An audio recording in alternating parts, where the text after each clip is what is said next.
구원의 노래, 구원의 노래 두 번째 시간으로 말씀이 계속 이어지고 있습니다. 우리 성도는 말씀을 통해서 은혜를 받고 또 하나님 뜻을 알고는 하나님께 기도하고, 그리고 기도에 대한 응답이 이루어지면 찬양하는 것이 이렇게 순서적으로 보면 그렇게 되어져 있습니다.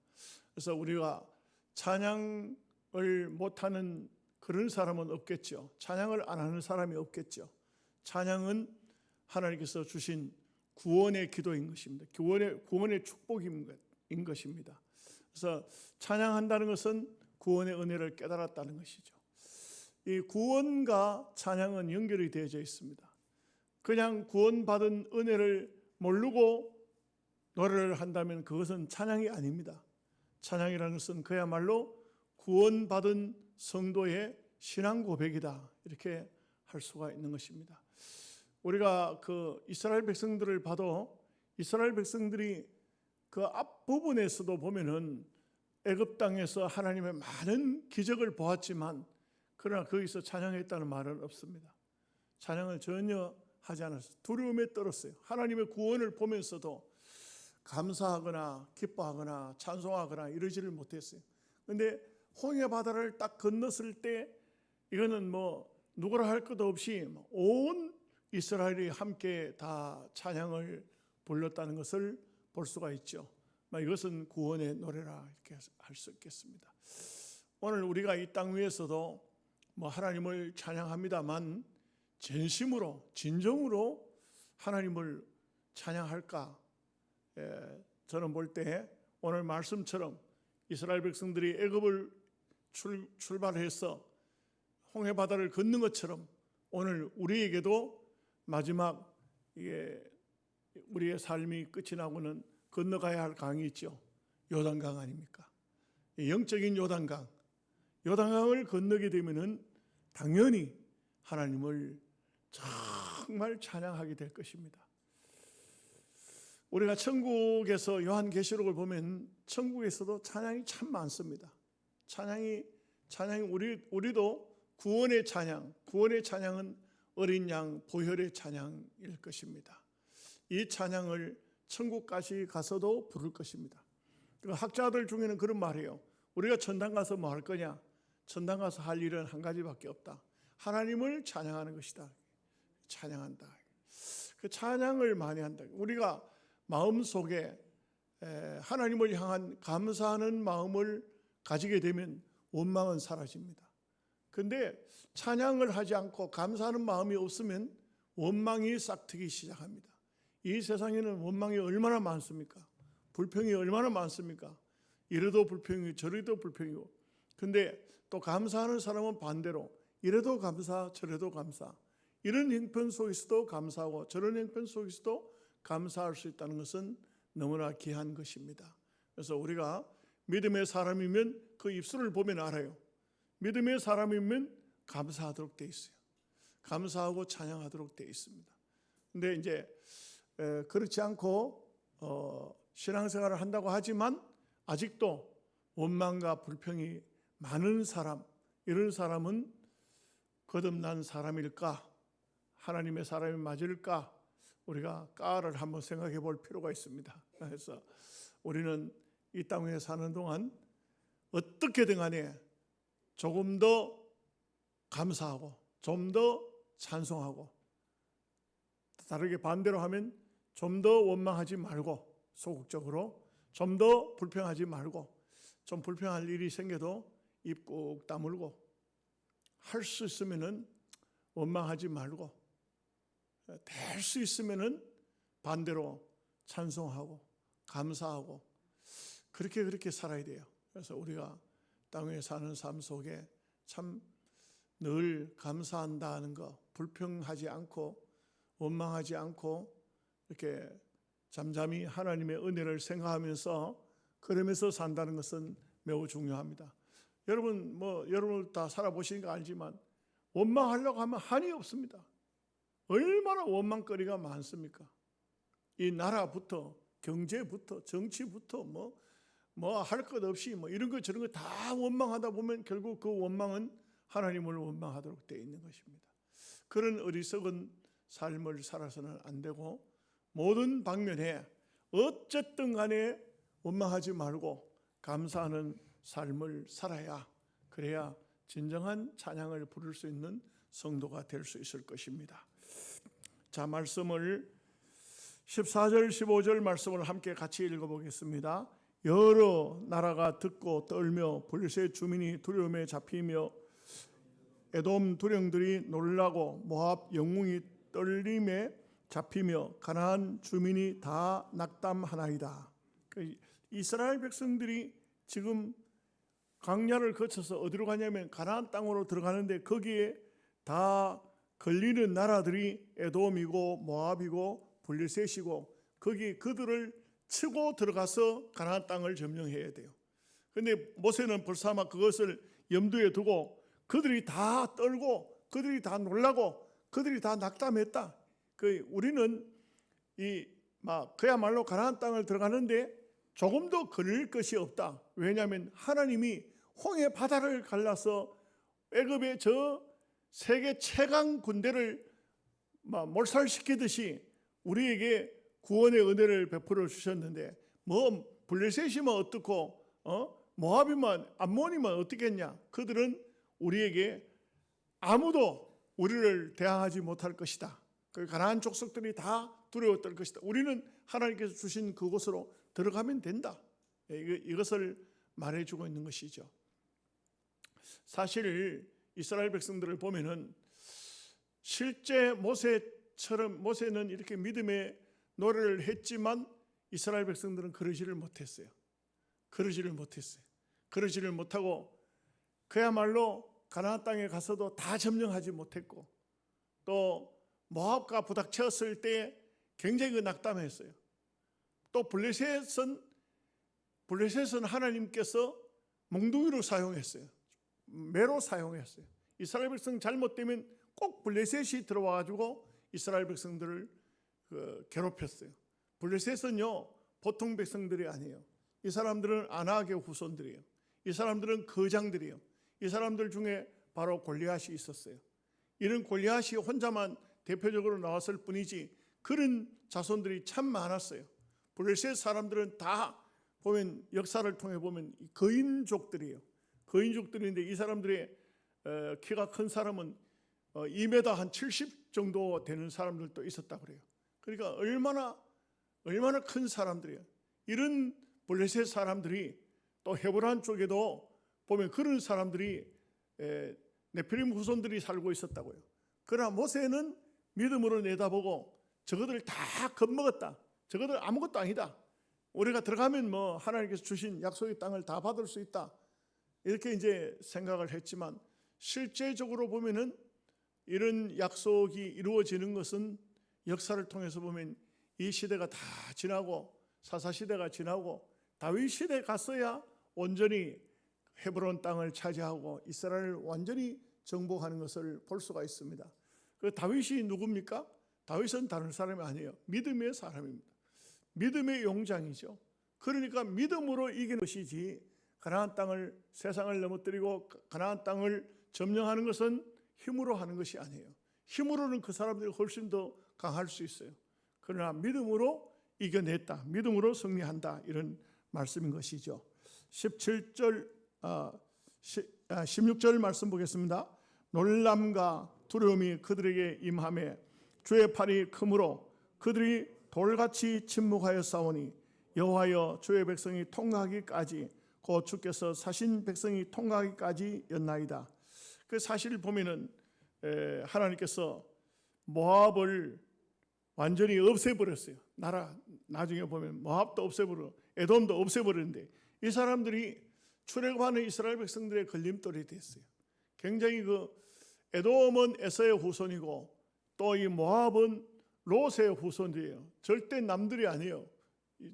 위로 올라가 보면 친척이라고요. 친척인데도 불구하고 그들은 하나님의 백성들을 그야말로 막았었어요.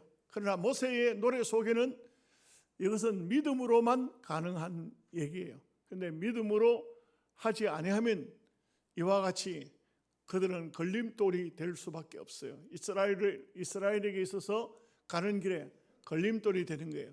우리가 믿음으로 걸어가면 어떤 상황이 다가와도 어떤 문제가 있어도 다 하나님 백성들의 믿음으로 가면 그것을 디딤돌로 삼을 수 있지만, 그러나 믿음으로 가지 않으면 걸림돌이 되어서 상당히 고통을 주고 상당히 힘들게 하고 어렵게 하는 거예요.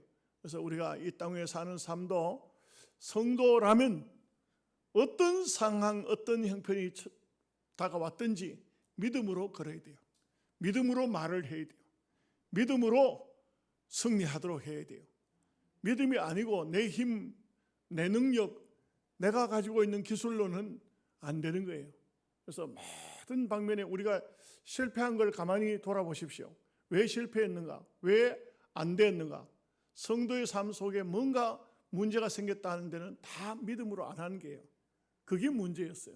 믿음으로 안 한 거는 다 우리에게 고통을 주고 다 아픔을 주고 실패를 주는 거예요.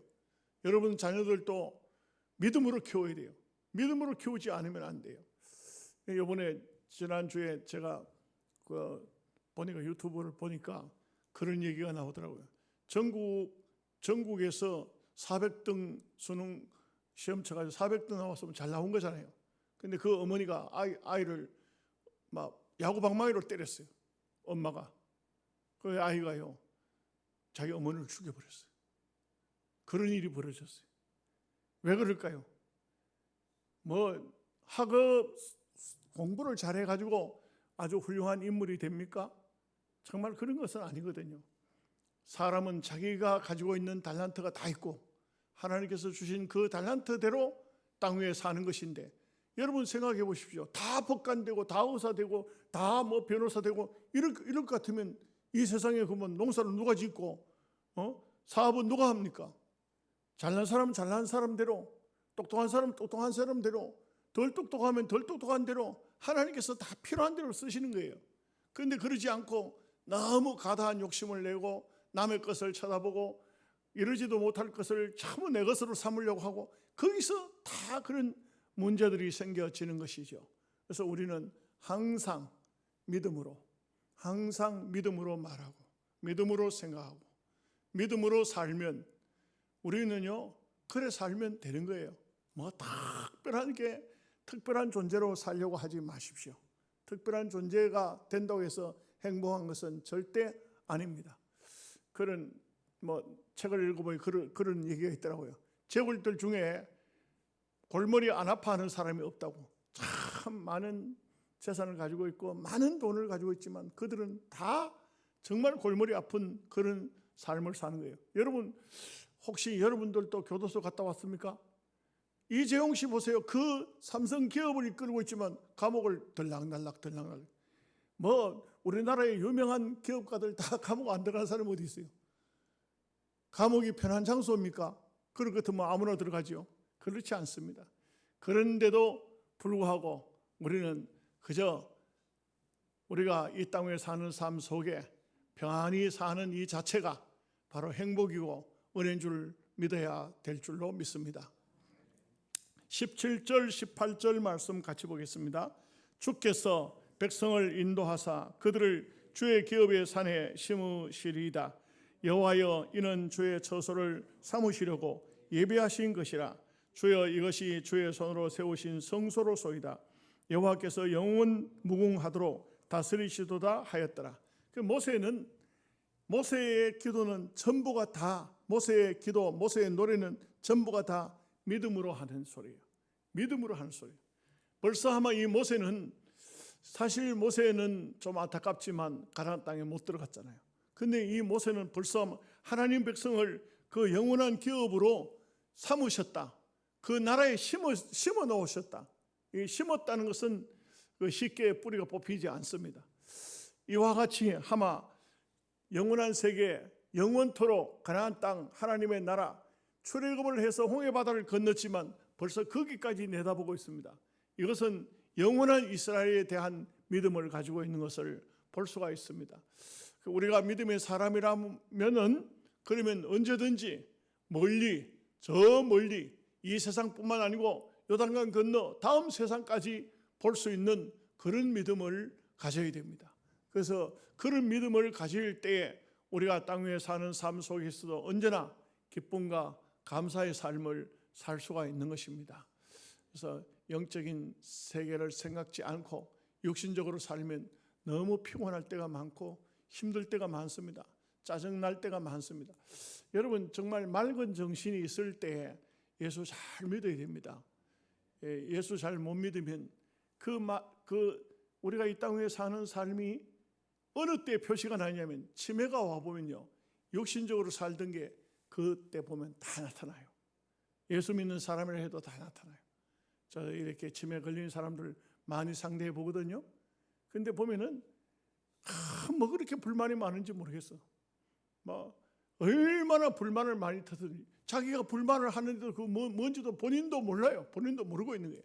그냥 뭐라고 막 오늘 또 요양원을 가서 예배를 드리려고 하는데 할머니 한 사람이 얼마나 불만이 많은지 몰라. 뭐 요양사들 앞만 달래도 안 돼. 막 입으로 막 입을 틀어막을 수는 없잖아요. 그 도저히 안 돼 가지고 좀 모시고 들어가라고. 예배를 드릴 수가 없어요. 예배를 드릴 수가 없어요. 왜 그랬을까요? 왜 그럴까요? 그 옛날부터 그런 마음으로 그런 삶을 살아온 거예요. 그렇지만 지금 현재 와서 예배를 드리면서도 그 옛날 풍습 그대로 옛날 마음 그냥 가지고 있는 거예요. 그러니까 불만 생기니까 막 불만이 뭐가 그렇게 불만이 제가 자세히 들어보진 않았지만 날씨도 추운데 이거 무슨 또 목사들 따놓고 또 설교한다고 예배한다고 아마 교회에서도 옛날부터 그랬을 거예요. 아마 이런 마음이니까 그 온전한 예배를 한 번이라도 제대로 드렸겠어요? 참 보면은 치매가 온 분들 보면은 지금 현재 자기가 어느 형편에 어떤 삶을 살고 있는지도 모르고 있는 거예요 지금. 그러니까 그냥 불만을 터뜨리는 우리는 땅 위에 사는 삶 속에 항상 우리가 입에 익도록 뭘 해야 되냐? 감사합니다. 정말 뭔가 실수했으면 죄송합니다. 감사합니다. 은혜롭습니다. 좋습니다. 할렐루야입니다. 이걸 계속 하다가 치매가 와도 그거 할 거예요 아마. 그렇지 않겠어요? 그러니까 우리가 이 땅 위에 사는 삶을 잘 살아야 된다. 믿음으로 내다봐야 된다 이겁니다. 19절 말씀 보겠습니다. 바로의 말과 병거와 마병이 함께 바다에 들어가며 여호와께서 바닷물을 그들 위에 되돌려 흐르게 하셨으나 이스라엘 자손은 바다 가운데로 마른 땅으로 지나간지라. 이게 바로 우리가 걸어가는 길하고 이 애굽인들이 걸어가는 길하고 다르죠. 똑같은 장소인데 하나님 백성들은 다 건너갑니다. 왜? 거기는 믿음으로 건너가는 거예요. 믿음으로. 예수님께서 바다 위로 걸어오셨는데 베드로가 주님이시거든 나로 명하여 물 위로 오라 하소서. 그래요. 오라 하니까 바로 바다로 들어갔는데 안 빠졌어요. 그런데 성경을 보니까 물결을 보고 바람이 불고 물결을 보고 의심했어요. 그러자 곧바로 빠졌어요. 예수님께서 왜 의심했느냐 이렇게 말씀을. 자기도 자기가 바다 위로 걸어보니까 희한하거든. 너무 이상하거든. 이거 아닌데 내가 꿈꾸는 건가? 이거 왜 이러지? 그런 의심을 하니까 바로 빠지는 것이지. 예수님을 바라보고 믿음으로 가는 그 길, 여러분들은 항상 좀 그렇게 생각해야 됩니다. 모든 것은 어떻게 할까요? 하면 믿음으로 합시다. 이렇게 해야 돼요. 믿음으로 합시다. 믿음으로 합시다. 그래서 항상 믿음으로 합시다. 입에 발려 있어야 돼요. 어떻게 할까요? 막 계산해보고 합시다가 아니고 믿음으로 합시다. 그래야 돼요. 제가 시골교회 있을 때 한 번은 언덕 위에 교회가 있었어요. 근데 거기 이제 비가 오면은 교회에 올라올 수가 없어. 길이 미끄러워서. 이게 흙이 그냥 마사토가 아니고 그 부엽토예요. 그래서 막 미끄러워서 올라올 수가 없고 내려가다가 또 막 사람들이 넘어지고 계단을 만들어야 되겠다. 계단을 만들자고 하니까 서울대학교를 졸업한 집사님이 계셨어요. 그분이 대번에 주판을 가져오더니만 계산을 딱 하더니 목사님, 전사님, 우리 형편으로는 계단을 놓을 수가 없습니다. 계산 딱 안 된다 이게. 교인들이 몇 명인데 헌금을 얼마 해야 되고 1인당 얼마씩 해야 되는데 돈이 도저히 안 됩니다. 할 수 없습니다. 그렇게 딱 계산을 하니까 그렇게 나와요. 그런데 여러분 놀라운 것은 이런 게 있어요. 시작을 하니까 돈이 안 모자라. 여러분 아멘은 안 할 거예요. 아멘 할 리가 없지. 그 집사님하고 똑같은 생각을 여러분들이 가지고 있는 거예요. 그냥 해보면은 계산적으로는 이거 안 돼. 이 계단 해놓고 3년 갚아야 돼. 이러면 교회 운영이 안 된다 이거야. 그런데 계단을 만들어 보니까 이상하기죠. 모자라지 않아요. 교인들한테 억지로 헌금하라 하지 않아도 다 계단이 만들어져요. 왜 이렇게 아멘이 희미할까요? 그래서 우리가 항상 믿음으로 하는 일은 하나님께서 책임을 지시는 겁니다. 20절 21절 말씀 보겠습니다.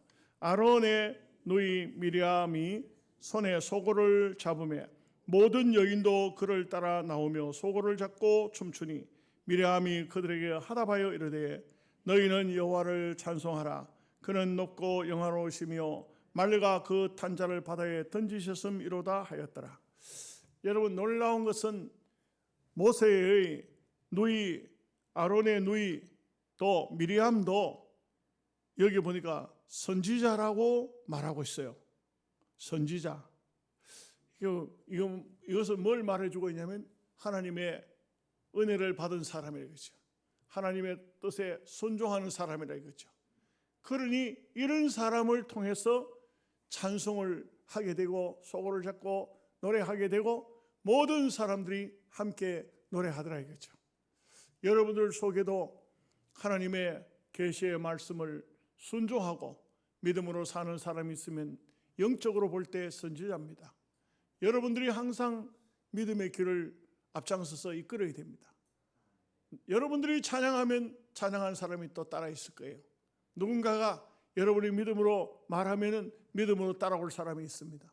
이 미리암이 선지자로 이렇게 기록이 되어지는 것을 보면은 그런 것을 보면은 미리암은 많은 여인들이 그 당시에 있었겠지만 그러나 이 여인은 바로 하나님의 말씀에 순종하고 말씀을 참 마음을 새기고 자기가 그렇게 믿음으로 살고 앞장서서 이끌어 나가니까 많은 사람들이 함께 나와서 소고치면서 하나님을 찬양했다. 이 절대 적은 일이 아니에요. 여러분 우리가 하나님의 일을 한다는 것은 믿음을 가진 그 자체가 하나님의 일이에요. 그래서 우리가 잘 믿는다는 것 이것이 바로 하나님의 일이에요. 무슨 육신적으로 많이 무슨 일을 해야만 꼭 하나님의 일이 아니에요. 예수를 잘 믿는 것 이 자체가 주님께서 바로 그게 하나님의 일이라고 말씀을 하셨어요. 제자들을 향해서 말씀했잖아요. 너희가 하나님의 일을 하여야 하겠다. 우리가 무엇을 하리까? 아버지께서 보낸 자를 믿는 것이 하나님의 일이니라. 아버지께서 보낸 자 누굽니까? 예수님을 믿는 것이 하나님의 일이라 이거죠. 우리가 예수를 잘 믿는 게 하나님의 큰 일을 하는 거예요. 우리가 예수를 잘 믿어야 돼요. 자, 22절 23절 말씀 보겠습니다.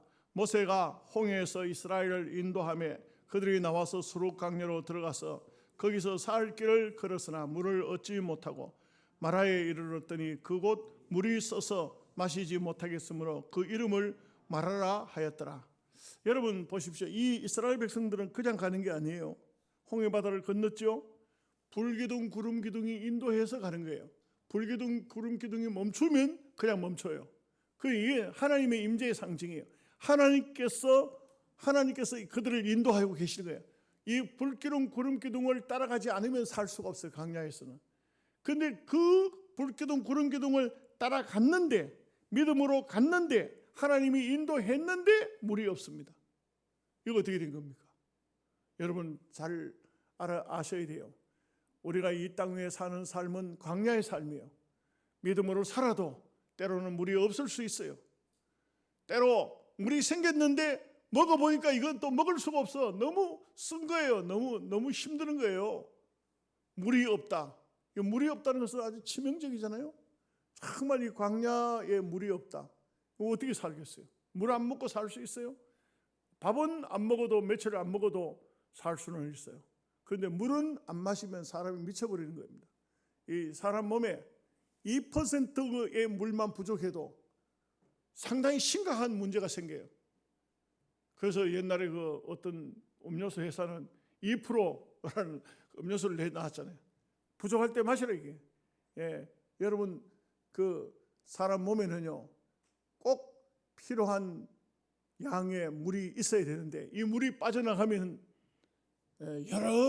여러 군데 문제가 생겨요. 물이 빠지면 수분이 부족하면 제일 먼저 오는 것이 두통이 와요. 두통. 머리가 아프다. 물 수분 부족으로 머리가 아파. 물이 부족하면 위장병이 생겨요. 물이 부족하면 변비가 생겨요. 변도 수분이 있어야 변이 나가요. 막 아랫배에 힘 준다고 나가는 게 아니에요. 수분이 부족하면 안 되는 거예요. 여러분 약국에 가면 무슨 변비약 달라고 하면 약 주잖아요. 몸에 있는 수분을 땡겨오는 그 역할을 하는 거예요. 그 약 자체가. 그렇기 때문에 참 하나님 말씀대로 하나님이 인도하는 대로 가도 물이 없을 수도 있어요. 이걸 알아야 돼요. 이 세상에는 다 풍족하지 않습니다. 세상에는 항상 부족을 느끼도록 하나님께서 하고 계세요. 왜냐하면 이런 부족이 전혀 없는 곳이 있습니다. 그것을 사모하게 하고 그것을 기다리게 하고 그것을 바라보게 하기 위해서 이 세상에서는 다 부족한 거예요. 여러분 만족하려고 하지 마십시오. 다 늘 2% 부족해도 그래도 하나님 앞에 기도하면서 그렇게 하셔야 돼요. 100% 온전할 수가 없어요. 제가 그 신학원에 강의를 가서 해보면 우리 교회 성도들은 진짜 주무시는 분 안 계시죠? 신학원에 가서 강의를 해보면 사람 몇이 안 모이는데 왜 그리 좋은 사람이 많은지 몰라. 성질나 강의 못하겠니? 내가 강의를 그렇게 재미없게 하는 것도 아닌데 이상하더라고. 그래서 한편으로 그런 생각해. 나는 우리 교회에서는 졸거나 자는 사람이 있어도 한두 명 있어도 감사하다. 가서 보니까 참 이상하더라고. 버릇이 습관이 그래 돼 있는 것 같아요. 앞으로 장차 장로해야 될 사람들인데 이 사람들이 앉아가지고 꼬박꼬박 좀 눈 좀 크게 뜨시죠. 나중에 내가 강의 마친 다음에 집사님 왜 그렇게 좁니까? 자꾸 눈이 감기는데 어쩝니까? 아이고 내 말이 자전거로 들리든가 보죠. 김진홍 목사님은 속이 상하니까 여러분들 헌금 몇 푼 했다고 여간비 낸 줄 아시오? 정말 참 보면은 그런데 또 우리가 이 땅 위에 사는 삶에 보면은 다 100% 온전하게 만족할 수는 없는 것 같아요. 부족해도 조금씩 모자라도 여러분 넘치는 것보다 조금 모자라는 게 낫습니다. 넘쳐놓으면 후포에 가면 어떤 권사님 목사님 저를 보면 그래. 목사님 나는 성령 충만합니다. 아이고 또 넘친다. 자기 스스로 나는 성령 충만합니다. 성령 충만은 제발 좀 권사님 정신 좀 차려. 넘친다. 너무 촐싹대다가는 자꾸 넘는다. 약간 부족해도 조금 목이 말라도 참으시고 그렇게 해야 돼요. 자, 24절 25절 말씀 보겠습니다. 백성이 모세에게 원망하여 이르되 우리가 무엇을 마실까 하며 모세가 여호와께 부르짖었더니 여호와께서 그에게 한 나무를 가리키시니 그가 물에 던지니 물이 달게 되었더라. 거기서 여호와께서 그들을 위하여 법도와 율례를 정하시고 그들을 시험하실세. 여러분 놀라운 것은 백성들은 그렇게 3일 전에는 그렇게 감격스러워 찬송하더니 3일 만에 물이 없다고 또 원망을 해요. 이 원망 시작이라. 원망이 시작합니다. 왜 그렇게 원망을 할까요? 이 사람들은 종으로 살던 그 습성이 있어요. 그래서 종으로 살던 사람의 습성은 말은 안 해도 속에 원망이 꽉 차 있어요. 울분과 원망이 꽉 차 있다고. 그 습성을 버려야 되는데, 그 습관을 버려야 되는데, 옛 습성, 옛 습관을 버리지 못한 사람 많아요. 예수를 믿으면서도 그걸 못 버리는 사람들이 있어요. 예수 믿기 전에 하던 행동들, 그걸 예수 믿으면 이제는 다 십자가 밑에 내려놓고 새롭게 해야 되는데 그러지를 못하고 그걸 그냥 가지고 예수를 믿으니까 뭐라고 합니까? 나는 원래 성격이 그렇다고. 원래 그런 게 어디 있어요? 고쳐야 되지. 조상적부터 그렇다고. 고쳐야 되지. 조상적부터 그랬을지라도 잘못된 건 고쳐야 되지. 그래서 언제나 특별히 사람과 사람 관계 속에서 누구를 대하든지 우리가 믿음의 사람이라면 친절하게 대해야 돼요. 친절이 뭔지 아세요? 친절 이꼴 믿음이에요. 믿음이 없으면 원망 불평하고 감치고 그렇지만 믿음이 있으면 다 친절하고 또 언제든지 사랑스럽게 보고 말도 부드럽게 하고 아름답게 하고. 그게 타고난 성격이요? 타고난 성격 아니에요. 교만해서 그래요. 교만하면은 함부로 말 막 해요. 그런데 겸손하면, 은혜를 받아 겸손하면은 절대 말을 함부로 그렇게 할 수가 없어요. 해지지를 않아요. 내가 이런 말을 하면 상처를 받는데, 그래서 그렇게 말을 할 수가 없어요. 그래서 우리가 항상 은혜 받으면 하나님 앞에 기도하게 되죠. 그 백성은 원망했지만 모세는 여호와께 부르짖어 기도했다. 그 기도하니까 하나님께서 왜 그렇게 이 백성들을 이렇게 물도 없는 장소로 쓴 물 있는 곳으로 했느냐? 그것을 지금 하나님께서 말씀합니다. 법도와 율례를 정해서, 법을 정해서, 율례를 정해서 그들을 시험하려고 그렇게 했다는 거예요. 이런 문제가 없으면 이런 시험거리가 없겠죠. 그런데 시험거리를 만들어서 어떤 법을 정하려고 하는 거예요. 자, 이제 하나님께서 뭐라고 어떻게 법을 정하는지 한번 말씀 26절 말씀 같이 보겠습니다. 이르시되 너희가 너희 하나님 나 여호와의 말을 들어 순종하고 내가 보기에 의를 행하며 내 계명의 귀를 기울이며 내 모든 규례를 지키면 내가 애굽 사람에게 내린 모든 질병 중 하나도 너희에게 내리지 아니하리니 나는 너희를 치료하는 여호와임이라. 하나님께서 이렇게 말씀하시는 건 뭐냐? 너희들이 내가 하는 모든 말을 지키라. 내 계명을 다 지키라. 하나님의 뜻대로 살라. 그래 하면은 하나님께서 백성들에게는 어떤 질병도 애굽 사람들에게 내렸던 그 수많은 질병들, 그런 질병을 내리지 않겠다. 그래서 우리가 여러분 혹 오해하면 안 됩니다. 나이를 먹으면 질병은 따라옵니다. 왜 그럴까요? 다 이제는 죽을 준비를 하라는 거예요. 60이 넘어가면 다 아파요. 안 아픈 사람 없습니다. 한번 여러분 옆에 있는 사람 물어보세요. 안 아픈가? 없습니다. 근데 젊은 사람이 병이 났다. 그거는 뭔가 잘못 산 거예요. 뭔가 잘못 산 거예요. 야간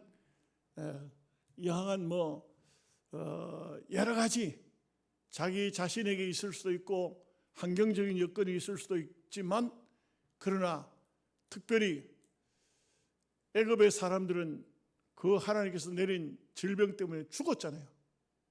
엄청 많은 사람이 결국 마지막에 장자가 죽는 죽음을 통해 죽었지 않습니까?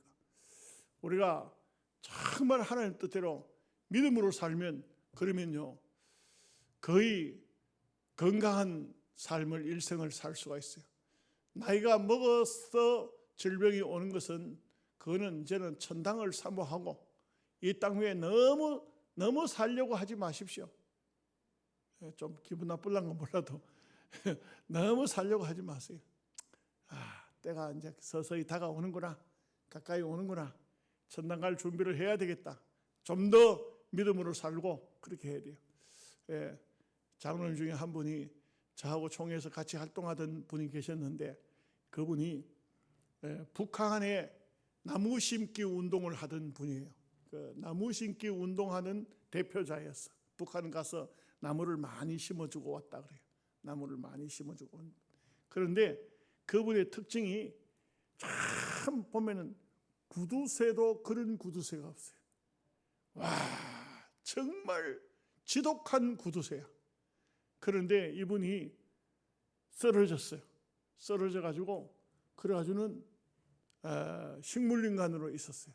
식물인간으로 그 이상하게도 그 식물인간으로 있다가 안 돌아가시고 놀랍게도 8년 만인가 이렇게 깨어났어요. 엄청 오래 식물인간 돼 있다가 깨어났어요. 살았어요. 그래가지고는 보니까 자기 부인이 남편이 식물인간 됐었는데 그 사이에 남편 간호하던 부인이 먼저 세상 떠나서 천국 갔어요. 그러니까 이 사람이 눈을 떠서 보니까 세상에 너무 많이 바뀌어 있어요. 그분이 저한테 글을 써서 보내면서 하는 말이 목사님 이제는 베풀면서 이제는 나눠주면서 이제는 남들에게 뭔가 희생하면서 남은 시간을 살아야 되겠습니다. 하나님께서 나를 안 데려가고 살려놓으신 이유가 이제는 뭔가 남을 위해서 하라고 하는 것 같습니다. 이렇게 이제 글을 써서 보냈어요. 근데 솔직히 저는 그게 안 믿어져. 왜냐하면 원체 구두쇠였으니까. 원체 구두쇠. 우리 목사님 장로님들 같이 그분하고 같이 활동하는데 그분은 단 한 번도 커피 한 잔 산 일이 없어요. 단 한 번도 어디 돈을 낸 적이 없어요. 다 내도 그분은 안 내. 아주 지독한 구두쇠인데 죽었다가 깨나서 할란지 모르겠어요. 예. 그런 인생, 그런 삶을 살면 하나님 앞에 너무 부끄러울 것 같아. 그래서 하나님이 안 데려가고 다시 살려가지고 다시 해봐. 다시 재차해봐. 이렇게 하시는 것 같아. 예, 우리가 참 이 땅 위에 사는 동안 어쨌든 간에 하나님 뜻대로 믿음으로 잘 살아야 됩니다. 잘 살고 주님 오라 하실 때 갈 수 있는 그 하나님의 규례, 하나님의 법도 잘 지켜서 원망하지 말고 감사하면서 살 수 있는 우리 모두가 되시기를 주님의 이름으로 축복합니다. 아멘. 기도하겠습니다.